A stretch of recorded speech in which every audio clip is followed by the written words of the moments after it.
Témoin, votre émission sur la télévision de Jésus-Christ CVV International. Vous serez mes témoins, une émission qui montre l'action du Saint-Esprit dans la vie des disciples et messagères formés ou en formation au sein du ministère chrétien du combat spirituel, conformément à Acte 1, verset 8, où la Bible déclare « Mais vous recevrez une puissance et le Saint-Esprit survenant sur vous. Vous serez mes témoins à Jérusalem, dans toute la Judée, dans la Samarie, et même jusqu'aux extrémités de la terre. » Justement, à ce niveau, CVV International joue un rôle capital, celui d'aller vers ceux-là qui ont expérimenté, voire palpé la main du Seigneur Jésus-Christ, afin qu'ils nous partagent leur expérience, qui sont de nous encourager, nous fortifier, nous qui passons certainement par des situations similaires. À la Loire et au témoignage, et si l'on ne parle pas ainsi, il n'y aura pas d'aurore pour le peuple. Ésaïe 8, verset 20. Mesdames, messieurs, fidèles téléspectateurs de la télévision de Jésus-Christ, très honoré de vous savoir nombreux à nous suivre de partout dans le monde entier. Surtout, bienvenue à cet autre numéro de votre émission où nous sommes très honorés de recevoir dans ce plateau le pasteur Paul Aron Mabunda. Shalom, pasteur. Shalom, ma sœur. Bienvenue à cette émission. Je suis très content. Vous êtes le responsable de l'église Élévation située à Bibois. Certainement, oui. Président de la Fédération des églises évangéliques du Cameroun. Du Congo. Du Congo. Oui. Je reprends la présentation. 2, 1, 0, action. Fidèles téléspectateurs, nous sommes très honorés de recevoir le pasteur Paul Aron Mabunda. Shalom, pasteur. Shalom, ma sœur.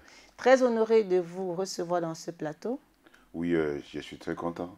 Vous êtes le responsable de l'église Élévation. Certainement, oui. Président de la Fédération des églises évangéliques du Congo. Du Congo, oui. Président de la Confédération nationale des radios communautaires du Congo, oui, également. Je suis un homme de médias. Voilà, un homme des médias.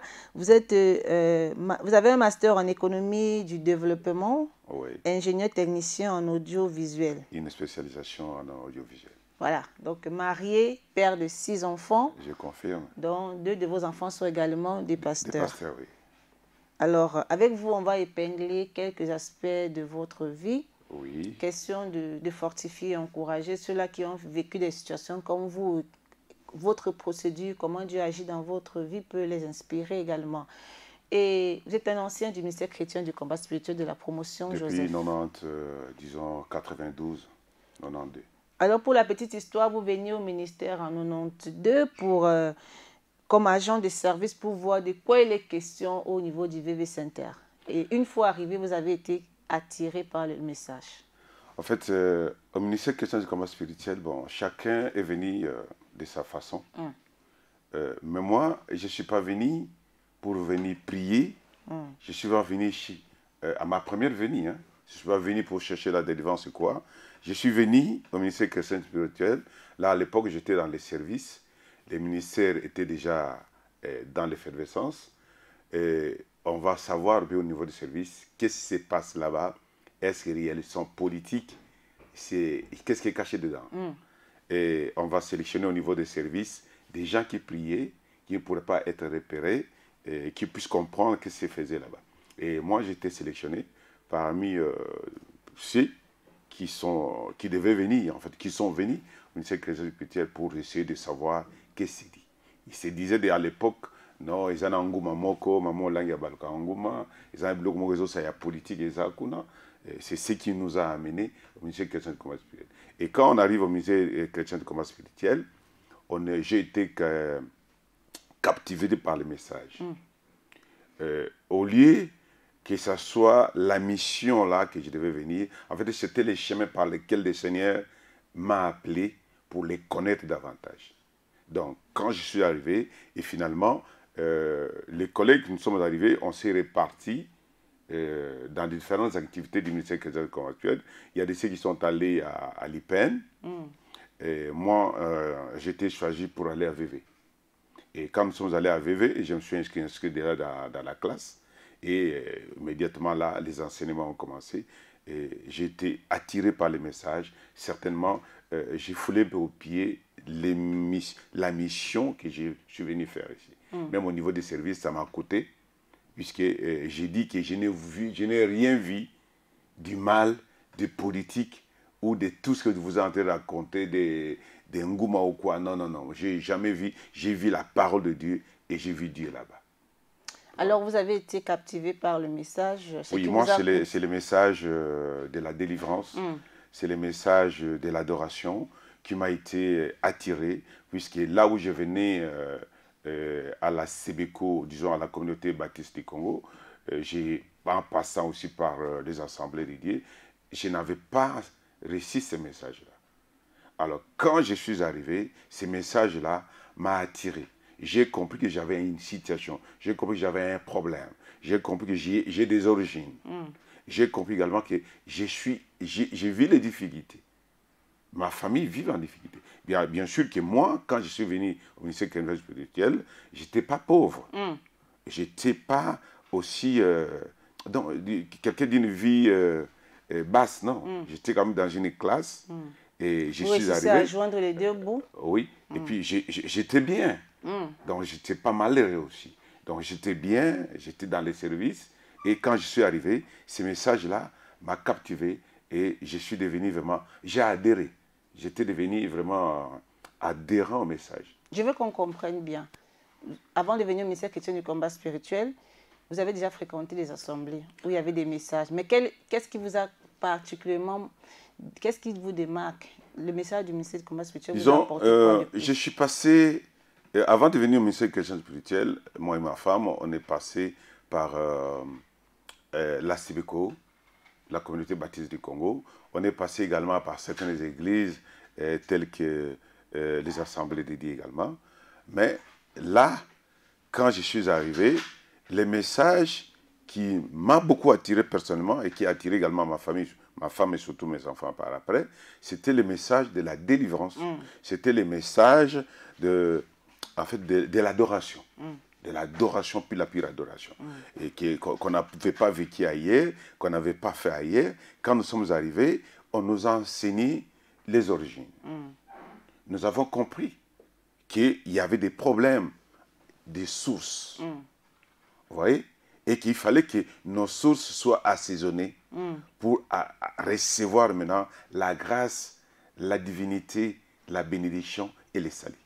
Une fois arrivé en 92, seul, en 96, votre famille vous a rejoint et là, vous avez commencé un désert qui n'avait pas de nom. Vous savez, c'est comme j'ai eu à partager avec certains collègues pasteurs. Comme je venais de le dire, quand je suis arrivé, je n'étais pas aussi pauvre. Mais dès que je me suis engagé, vraiment en priant Dieu, dans essayer de marcher dans la crainte, n'est-ce pas? Et ma vie a commencé à dégringoler. J'ai connu des difficultés ont commencé dans ma vie, les déserts ont commencé dans ma vie. Et c'est à ce moment-là qu'on commençait à m'enseigner, pour m'enseigner que même si je marche dans la vallée de l'ombre de la mort, que je puisse ne pas craindre. Amen. Je puisse avoir des assurances. Je commence à expérimenter maintenant comment vivre les déserts, comment vivre les difficultés. Les difficultés nous ont envahis et on avait des problèmes très sérieux. On n'avait pas de véhicule. Les enfants pour aller à l'école, c'était difficile. La vie à la maison devenait difficile. Puisqu'au niveau des services, déjà, j'avais des problèmes. Vous voyez? Et la vie était devenue tout à fait difficile. Est-ce que votre épouse vous soutenait dans ces moments difficiles? Je rends grâce à Dieu puisqu'il m'a donné une femme. Moi, je dis que, bien que moi, j'ai commencé le ministère chrétien du commerce spirituel, mais ma femme était bien avancée. Vraiment, là, je dis, ma femme était bien avancée dans la foi. Quand elle est arrivée, elle a crié, tout est parti avec elle. Vous savez, à l'époque, ma femme vendait au marché Zigida. Le premier signe de la présence de Dieu dans notre maison était que le jour où il y a eu l'accident au Zigida, ma femme devait aller vendre. Mais le Seigneur m'a convaincu, moi. Je lui ai dit que non, ne va pas, je viendrai avec un ami à midi pour venir manger à la maison. Et elle a respecté, elle est restée à la maison. Et à 12 heures, on apprendra que non, l'avion a rasé Zigida. C'était le premier miracle que Dieu nous a témoigné dès qu'il nous a foulé nos pieds au ministère chrétien du commerce spirituel. Et dès lors, vous êtes accrochés. Et là, nous sommes vraiment accrochés. Nous avons commencé, nous sommes entrés. Et en 2016, ma femme et tous les enfants, nous étions vraiment dans le ministère chrétien du combat spirituel. En 96. Oui, en 96. Disons 96. Ok, donc vous avez reçu une grande visitation lors de la 24e convention ici au ministère chrétien du combat spirituel. Il s'agissait de quoi? Bon, quand on préparait le 24e anniversaire du ministère du combat spirituel, vraiment, c'est là où le Seigneur m'a attiré, le Seigneur m'a visité, le Seigneur m'a apparu. J'étais à la maison, ma femme était ici lors de la retraite, et le Seigneur m'a apparu à la maison. Il m'a appelé. Et c'est là où je voudrais paraphraser que quand vous avez présenté mon nom, vous m'avez présenté Paul Aron. De naissance, mon père, il m'a donné le nom de Paulin. C'est comme ça que beaucoup d'autres gens m'appellent Pasteur Paulin, au lieu de m'appeler Paul Aron. Et je suis né, on m'a donné le nom de Paulin. Le nom de Paulin, c'était un nom lié, disons, aux origines de là où je venais. C'était mon grand-père, donc le papa de ma mère, qui s'appelait Paulin. Alors lui, il était chef coutumier. Et vraiment, les gens le craignaient beaucoup. Alors, moi, j'ai hérité son nom. C'est-à-dire que j'ai hérité tout ce qu'il avait. Vous comprenez? Et quand je suis arrivé, je vous ai parlé tout à l'heure des origines. Quand je suis arrivé, nous avons commencé le ministère chrétien combat spirituel. Ce que j'ai trouvé encore beaucoup plus avantageux, les enseignements que nous avons trouvés au ministère chrétien du combat spirituel, c'est ce que nous n'avons pas réussi dans d'autres églises. Et ces enseignements-là nous ont éveillés et nous ont réveillés également. Et c'est ce qui nous a essayé un peu vraiment de comprendre que non, il y avait des origines et les origines avaient des conséquences sur la vie des gens. Vous voyez? Et nous avons compris beaucoup de choses. Et quand le Seigneur m'a apparu, il m'a appelé Paul. Je ne comprenais pas. Puisque les gens m'appelaient Paulin et moi-même je m'appelle Paulin, mais cette fois-là on m'appelle Paul. J'ai regardé dans la chambre, j'étais seul. Ma femme n'était pas là. Je sors au salon, il n'y avait personne. J'essaie de jeter un coup d'œil dehors, il n'y avait personne. Et c'est la première fois que Dieu m'a parlé. Alors que là, j'étais déjà évangéliste. Je n'avais jamais entendu une voix m'appeler. Alors, j'ai compris que non, certainement, puisque là, on était déjà enseignés. On était fort avancé dans les enseignements.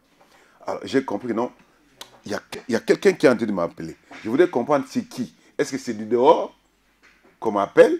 Peut-être quelqu'un qui est en train de toquer ou quoi. Mais j'ai compris par après que non, quelqu'un m'a appelé. Je suis rentré, le sommeil m'a pris, il y a encore un deuxième appel. C'est là où je vais maintenant voir en vision, en révélation. Je vais voir, le Seigneur me dit que suivez-moi. Alors, quand je commence à les suivre, j'ai vu un monsieur robuste, géant, costaud. Et moi, je me trouvais une infime personne qui ne représentait absolument rien. Alors, il me dit, suivez-moi. Alors, il marchait, ses pas étaient tellement élancés, et de gros pas qui posaient sur le sol. Il me dit, marchez sur ça. Alors, moi, j'étais en train de mettre mes pas sur ces traces. Plus il avançait, plus ses pas s'écartaient. Et plus il avançait, il allait trop vite. Moi, j'étais fatigué. Je me suis arrêté. Et j'ai entendu la voix me dire, non, ne t'arrête pas, suivez-moi. Alors, j'ai compris par après. C'est dans les enseignements du ministère chrétien du combat spirituel que j'ai compris que ce qu'il me disait, que suivez-moi, j'étais déjà sur ses pas, mais entre-temps, j'étais dehors. Vous comprenez? Bien que le ministère chrétien du combat spirituel, mais j'étais dehors. J'étais dans l'impudicité, j'étais dans le deuxième bureau, j'étais dans les bars, j'étais dans les boîtes. Et j'ai compris que le Seigneur était en train de m'appeler, me dire que non, suivez-moi. Quand j'étais fatigué, donc c'était les moments de découragement, c'était des moments où je m'égarais. Le Seigneur, non, suivez-moi, continuez à me suivre. Alors, le matin, je m'étais réveillé, je suis arrivé ici à la Cité de Triomphe. J'ai raconté à ma femme et aux curés qui sont là. Ils m'ont passé au culte d'âme et délivrance, ils ont prié pour moi et je suis rentré à la maison. Le soir, j'ai reçu encore la même révélation. Il m'appelle pour la deuxième fois. Il me dit, suivez-moi. Maintenant, quand je le suis, il commence à dessiner dans les vides. Il me dit, non, vous allez construire pour moi une église ici. Et je viendrai ici, à cette église. Le Seigneur m'a donné les plans. Maintenant, quand il dessinait les plans, il faut que moi je continue. Je suis ces traces-là. Et quand moi je suivais ces traces, les dessins paraissaient maintenant. Et finalement, il me donne tous les plans pour construire pour lui. Et finalement, ce que j'ai retenu lors de cette révélation, le Seigneur m'a montré, voilà les 12 familles d'Israël. Il m'a montré par après, voilà les 12 apôtres.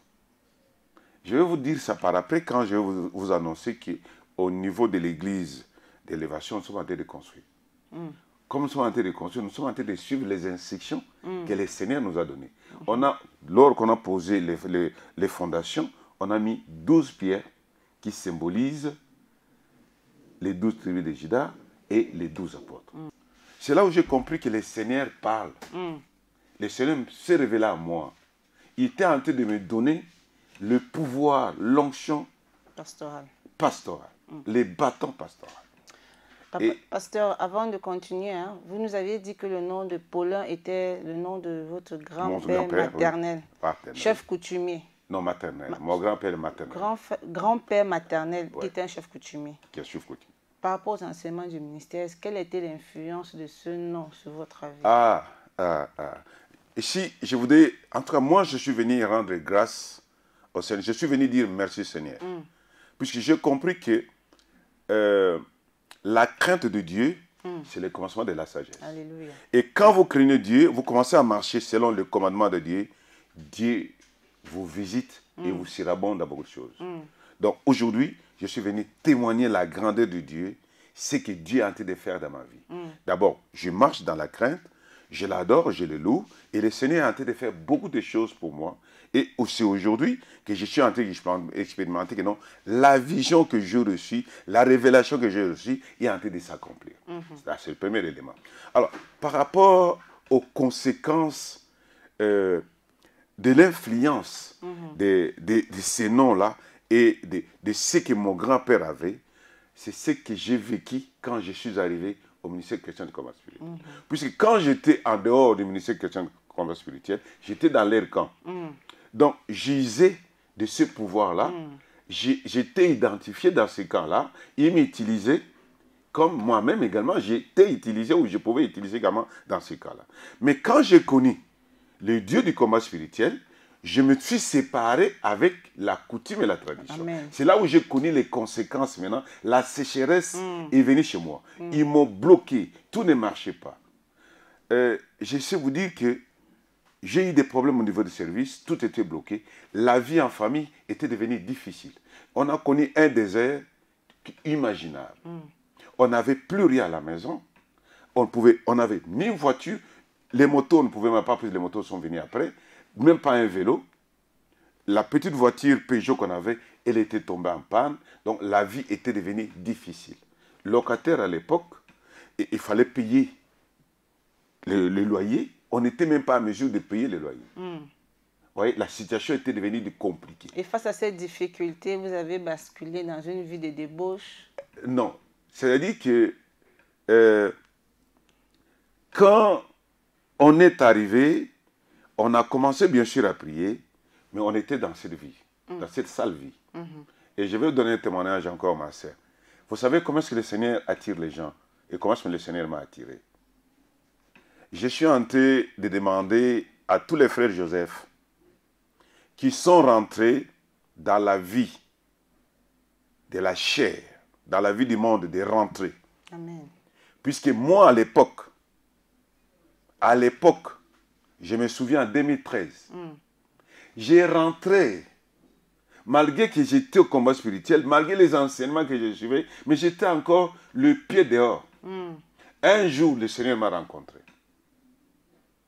Je suis allé voir une copine au rond-point Ngaba. Alors que, il y avait quelque temps, le Seigneur m'avait averti que non, si je continuais encore, il allait me frapper. Mais je me suis entêté. Je partais. Au retour, j'ai connu un accident exceptionnel. J'ai failli mourir. C'est là où je me suis rendu compte que non, le Seigneur m'avait averti et le Seigneur m'a puni puisque je n'ai pas obéi, je n'ai pas respecté, je n'ai pas fait la volonté de Dieu. Et je suis entré à l'hôpital, ma femme, mes enfants ne savaient pas. C'est le matin, on va les appeler, que moi j'étais à l'hôpital. À partir de ce moment-là, en 2013, regardez un peu, de 96 à 2013, et le Seigneur m'a parlé. Moi, je dis non, Seigneur, je prends l'engagement de ne plus encore aller dehors, de commencer à te suivre. Amen. Et de faire ta volonté. Et depuis que j'ai commencé à suivre le Seigneur, à faire la volonté de Dieu, Dieu m'a visité et Dieu a envie d'agir en moi. Alléluia. Donc, après votre délivrance de cette vie de débauche, en 2016, finalement, vous êtes consacré pasteur. Oui, après tout ce temps, en 2013, finalement, on a donné notre vie en Jésus-Christ. En 2016, j'ai été consacré pasteur par le pasteur Paul Kaungu, mon pasteur, l'apôtre Paul Kaungu. Et en 2021, nous sommes allés devant Papa Alain. J'ai demandé que mon ministère, je devais commencer mon ministère tel que le Seigneur m'a appelé. Et nous avons commencé le ministère d'église d'élévation qui est implantée à Bibois. Quelle est donc la nouveauté de vie que vous avez acquise une fois que vous avez commencé votre vie pastorale? Et la crainte de Dieu. Amen. Faire la volonté de Dieu, respecter les commandements de Dieu, rien que ça, ça a transformé ma vie. Rien que ça, ça a changé la personne que j'étais hier. Je suis devenu une nouvelle personne. Alléluia. Donc vous êtes comblé maintenant en tant que pasteur. C'est fini le désert. Je ne serai pas reconnaissant en Dieu si je ne le témoigne pas. Alléluia. Mais je ne vais pas témoigner pour dire que non, Dieu m'a béni avec les biens matériels. Pour moi, ce n'est pas ça. Ce que Dieu a fait de moi, c'est qu'il a fait de moi maintenant son serviteur. Amen. Qu'il les craint. Ça, c'est le premier témoignage. Mais il s'ensuit également, les restes, ça se manifeste. Amen. Voiture, je les ai. Maison, je les ai. La preuve est que le Seigneur venait de nous bénir. Nous venons d'acheter une grande parcelle pour l'église. Nous sommes en train de construire. C'est ça le grand témoignage. Ouais. Donc aujourd'hui, vous êtes fiers de servir Dieu parce qu'il vous a visité. Je suis fier de servir Dieu, mais je suis fier de sortir pasteur dans les enseignements du ministère chrétien du combat spirituel. Donc, vous reconnaissez que si vous êtes pasteur aujourd'hui, si vous êtes ce que vous êtes, un homme qui craint Dieu, c'est en grande partie. C'est grâce aux enseignements du ministère chrétien du combat spirituel. C'est comme ça que nous rendons grâce à notre Dieu. Vous savez, moi, je vais surprendre beaucoup de gens aujourd'hui. Vous savez, je suis de ceux des pasteurs qui crient haut et fort que je suis le fils de papa et maman Olangi. Je les témoigne. Quand vous allez en ville, vous allez quelque part dans les magasins, vous allez trouver les photos d'une personne, on a dit que non, c'est l'air de prophète, c'est quoi ça? Moi, je dis, moi, je mets la photo de papa et maman Olangi. Moi, j'écris, je prononce le nom de papa et maman Olangi. Et notre église est connue dans les Bibles là-bas, église à maman Olangi. Puisque nous cessons de témoigner les bienfaits des parents dans notre vie. Alléluia. Si nous sommes aujourd'hui, c'est grâce à ce que les parents ont connu, ce que les parents ont sémé en nous. Donc, il n'y a que dire merci Seigneur. Aujourd'hui, vous récoltez les fruits de tout ce que vous avez. Nous sommes les fruits. Nous sommes les fruits. Alléluia. Bien-aimés dans le Seigneur, vous comprenez avec nous que le pasteur Paul Aron, aujourd'hui, est un fils digne de ce ministère. Il le témoigne à haute intelligible voix des merveilles, des enseignements qu'il a reçus du ministère chrétien du combat spirituel. Lui qui est issu, ou son nom, d'un chef coutumier du côté de sa maman, son grand-père, ayant refusé d'appartenir au camp de la coutume, il a été objet de désert, il a passé des moments difficiles, mais il n'a pas désarmé, il s'est plutôt accroché aux enseignements du ministère chrétien du combat spirituel. Oui, vous savez, ma sœur, les enseignements du ministère chrétien du combat spirituel, quand vous le mettez en pratique, vous vivez les effets de l'évangile. Alléluia. Quand on nous enseigne que même si tu marches dans la vallée de l'ombre de la mort, ne crains rien. Amen. Quand on nous a enseigné que même dans le désert, le Seigneur fait quoi? Il fait sortir une route, il trace un chemin et il peut sortir, il peut jaillir de l'eau. Alléluia. Donc moi je dis ceci, le Seigneur a fleuri dans mon jardin. Alléluia. Le Seigneur m'a donné de l'eau vive. Alléluia. Le Seigneur m'a donné une maison pour habiter. J'étais locataire. Alléluia. Vous comprenez? Avant, mon argent, c'était pour aller donner chez les femmes. Aujourd'hui, mon argent, c'est pour l'œuvre du Seigneur. Alléluia. Pasteur Paulin, autrefois était dans les ténèbres, comme la Bible dit si bien dans Éphésiens. Hein? Autrefois, vous étiez ténèbres. Maintenant, vous êtes lumière. Marchez comme les enfants de la lumière. C'est de l'enfant de lumière. Et c'est là où je suis en train d'attirer à tous les pasteurs. On va arriver, pasteur. Ouais. Donc, étant dans les ténèbres, il menait une vie de débauche, Ouais. mais il a été rencontré par Dieu lui-même qui l'a interpellé. Il est revenu à des meilleurs sentiments. Alors, vous êtes nombreux là qui nous suivez. Vous êtes de la promotion Joseph ou d'une autre promotion. Vous êtes pasteur, vous êtes formateur, mais vous menez encore une double vie, une vie de débauche. Il est temps de revenir au Seigneur. Il est temps de revenir de tout son cœur au pied de l'Éternel. Sortons au milieu des thèmes de cette année. Profitons de ces thèmes-là cette année pour sortir au milieu de se purifier par la puissance du sang de Jésus. Alléluia. Vous l'avez écouté vous-même de la bouche du pasteur. Il est temps de sortir du milieu du deuxième bureau, de la débauche, de l'alcool, se consacrer véritablement au Dieu Tout-Puissant. Quand la Bible déclare la crainte de l'Éternel est le commencement de la sagesse. C'est le commencement de tout. Notre c'est une nouvelle vie, un nouveau départ. Une nouveauté de vie. Voilà. Il sert Dieu avec toute fierté. Il est même fier du Dieu du combat spirituel où il a été façonné au travers des enseignements. Il a été taillé, moulé. Aujourd'hui, il peut crier à haute intelligible voix que Dieu de Papa et Maman Langui, on a investi, on a sémé dans sa vie. Aujourd'hui, il est en train de récolter les fruits dignes de la repentance. Donc, je remercie Pasteur Paul Aaron Mabunda d'avoir honoré de notre invitation. On rappelle que vous êtes le responsable de l'église Élévation, président de la Fédération des églises évangéliques du Congo, également président de la Confédération nationale des radios communautaires du Congo. Voilà. Marié, père de 6 enfants, de la promotion Joseph au ministère chrétien du combat spirituel, master en économie du développement, ingénieur technicien en audiovisuel. Merci pour votre témoignage qui nous a édifiés. Merci. À la Mesdames prochaine. et messieurs, vous qui nous avez suivis, nous osons croire que vous avez été bénis par le témoignage du pasteur. À nous revoir pour un prochain numéro.